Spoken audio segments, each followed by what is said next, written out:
Hello, everyone. Thank you for being here, and thank you so much to the Search and Stuff team to invite me. Very happy to be here.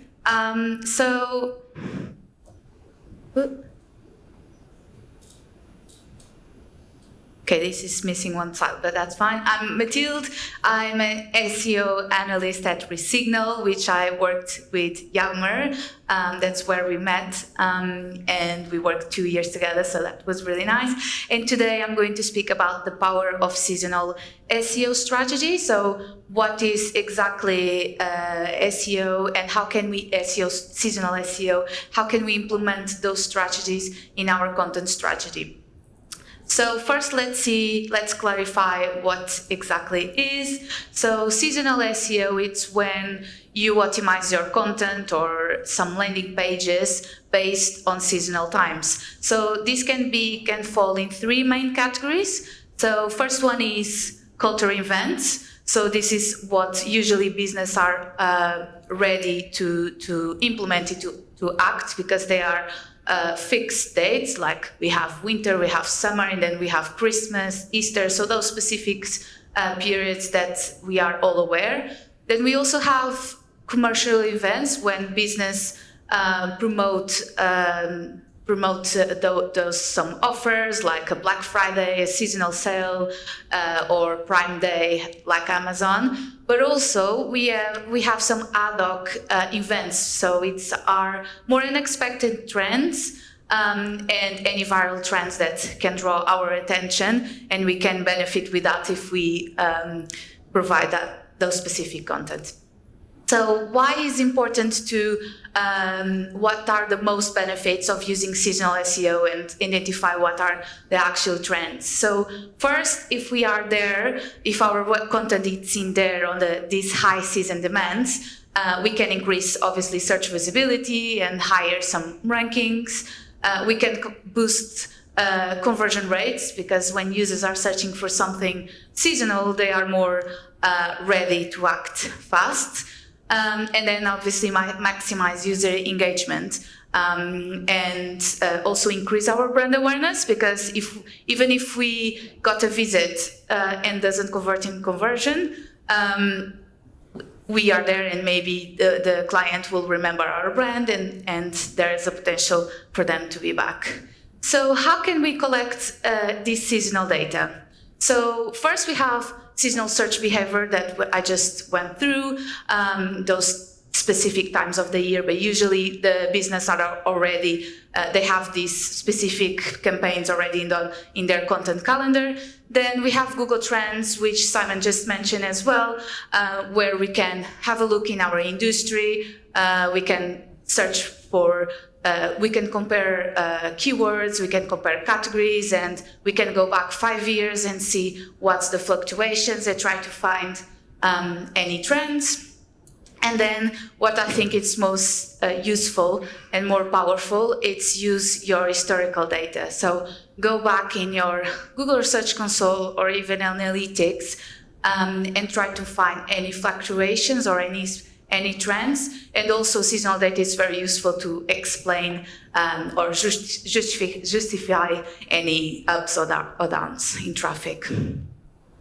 So based on historical data, we really recommend it, and we use this method with our clients. They really like it because they have some simple visualization for them to understand. So we recommend building a personalized seasonal dashboard. So based on your keyword research, your own keyword research, and also usually I use some keywords from competitors, so some keywords that we still not ranking and we want to, so include all the keywords in there. Then categorize them, so organize your keywords with related keywords. Then extract the data from the search volumes for the last 12 months. I'm going to speak in that in more detail a bit later. And then data consolidation. So what we really want to give to the client, it's not like a spreadsheet with full of data. We want to give to them a visual representation of peak seasons in each category.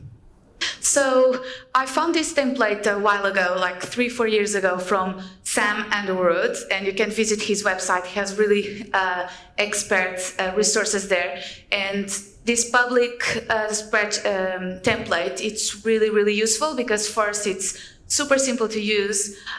You can collect a lot of data and the results are very, very significant. So you just need to, you can find the template on the website, do a copy, and then once you have your keyword research done, add one of the tabs, and then export. There is plenty of tools to have the search volumes for the past 12 months. I personally use the keywords everywhere. It's really, really simple, and you can export up to 10K keywords, so that's really good.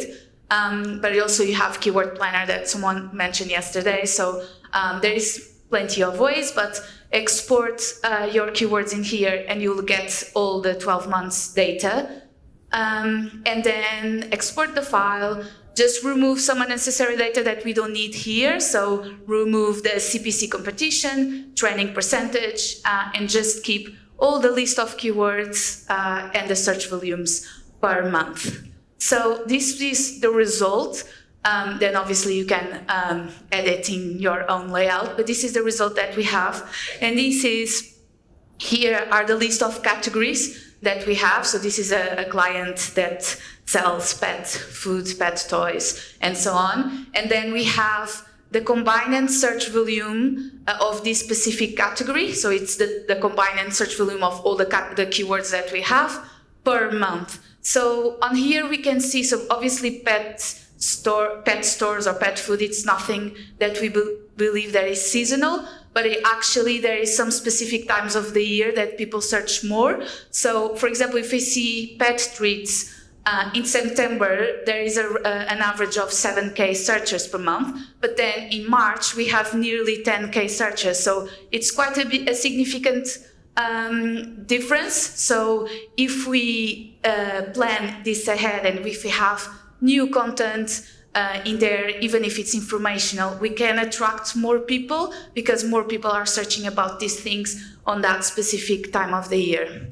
So this is something that we usually deliver to the clients, and they really like it to see the visualization. And then with this template, you will also have access to the trend of each keyword. It's more by curiosity because it's more useful to have by category, but then you have access as well to this type of data. So now we collected the data, we have the data, how can we include that in our content strategy? So have a look of the categories that you want to boost any traffic and identify the keywords, the seasonal keywords, and that has higher search volume, season-specific keywords related to that category. Then we can create new content if we don't have. That's why I included also keywords from competitors, because imagine that there is something very useful on that dashboard that we don't have a specific category. We can create categories with that, optimize them, create blog posts, guides, or any landing pages that might be useful, but also update existing content. So if you already have that content on a website, but you want to boost and see, and you can revise and republish any older seasonal content, so try to improve those contents.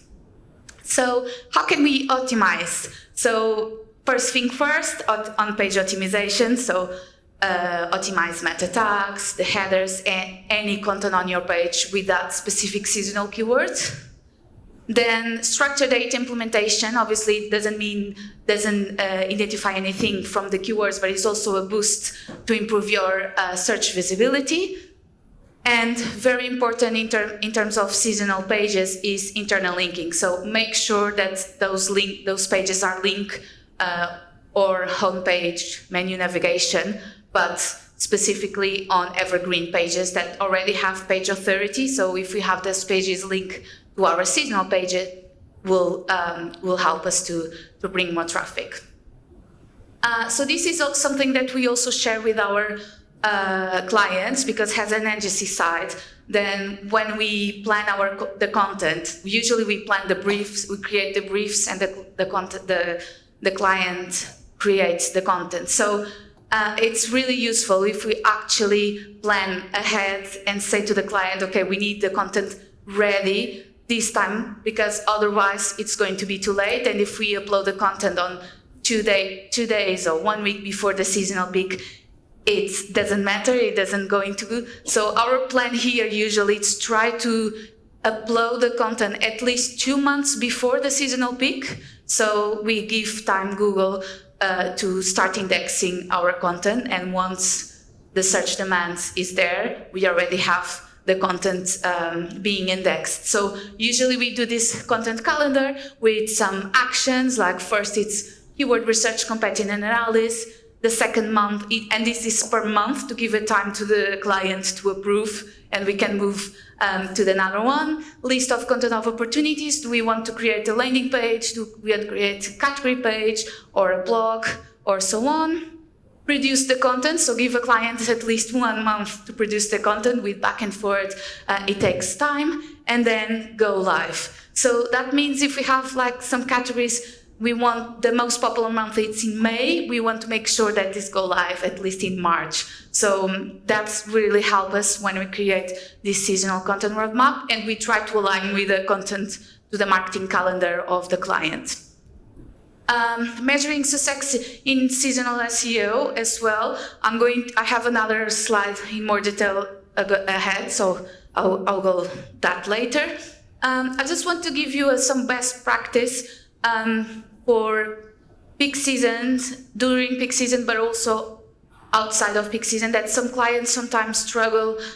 They don't know what to do with the pages because it's a seasonal page, and then the rest of the year they don't need the page, so they don't know what to do. Do we remove? Do we redirect?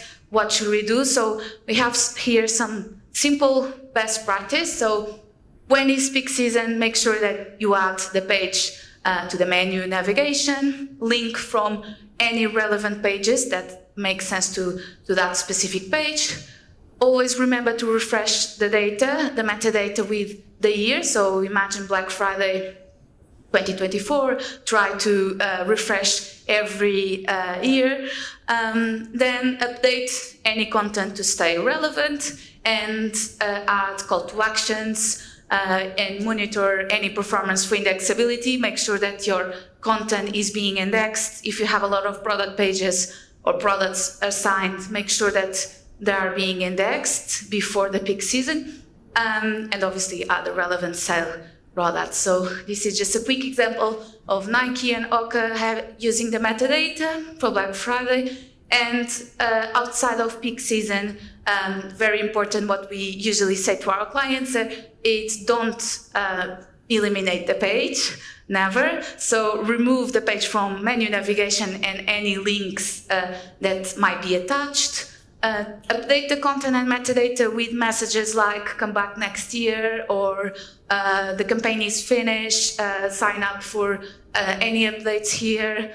Update the products to align to your other seasonal sales. So obviously the products might not be available anymore, but the campaign might be finished, but you can say to the customer, okay, there is here some similar products that you can link, and then call to actions to drive some signups for newsletters. So make the page always not available on the user experience, like on menu navigation, but if a user find the page in SERPs, at least we can get some benefit with that. So this is an example that Oka has for the Black Friday page. So people can access now, but they have signed up for early access when the time comes.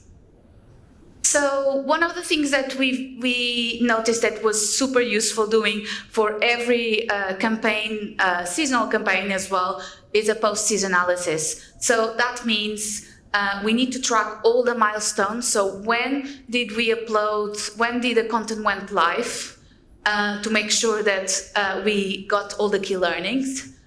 Performance insights, track all the performance insights, like how was the traffic last year, and how was the revenue, clicks, impressions, conversion rate, revenue per visit, everything to see the trend, if the traffic was drop or not, and identify any areas for improvement for future campaigns. So I have a short case study for a client of ours that we did the Black Friday campaign. So they are a sports brand, and they don't have only one Black Friday page, they have plenty, because they have the men's, women's Black Friday, kids, then by sports and so on. So we worked with them last year with early optimization for every page, product assignment as well. We helped them make sure that all the products were indexed. Internal links, redirection, this was the after, and then continuous optimization. So just to give you a full example, this was our timeline. Content method optimized was 2 months before Black Friday, and no index the pages because we still didn't have any products in there. So we no index the pages, but they were obviously live. Then a month before, we finally assigned the products and removed the no index tag. Then a few days before Black Friday, the pages went live and we insert them on a menu navigation. And then the campaign ran over, and we removed the Black Friday pages from the menu once the campaign was over, and applied sign up page prepared for next year. So the results were this one. This is data combined for 3 markets that we're working on. So on doing that and doing that early optimizations, organic traffic increased by 80% year on year, and we saw revenue growth of 46% year on year. This is only organic data. And additionally, conversion rate also went up 18%. So that really means that people, when we're searching and our metadata was engaging enough for people to click. And then the key takeaways of the campaign was obviously early optimization, super important. At least 2 months before should be live to capture pre-campaign traffic. Then one of the key learnings that we come up with that campaign, and we are going to apply this year, is that the users are searching more co-gender products instead of like specific woman something or men's jackets and so on.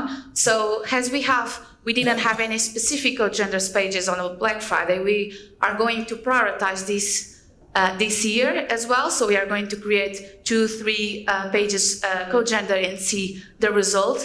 So that was super useful to see on the post-analysis report.